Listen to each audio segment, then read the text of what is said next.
kilalang actress dahil sa galing nito sa pag-arte na si Jacqueline Jose, pumanaw na nitong gabi ng Linggo, March 3, 2024 sa edad na 59 years old. Sa hindi pa nalalamang dahilan.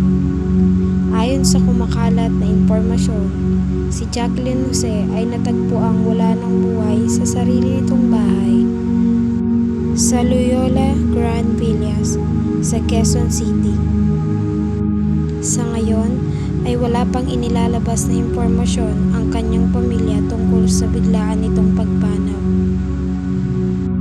Hindi lang pakikiramay ang pinaabot ng netizen sa pamilya nito.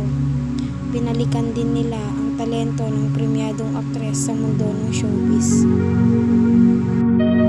Rest in peace, Miss Jacqueline Jose.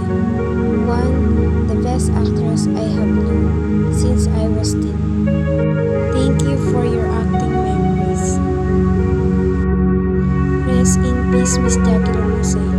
Maraming salamat po sa malaking kontribusyon mo sa Philippine cinema and sa television industry.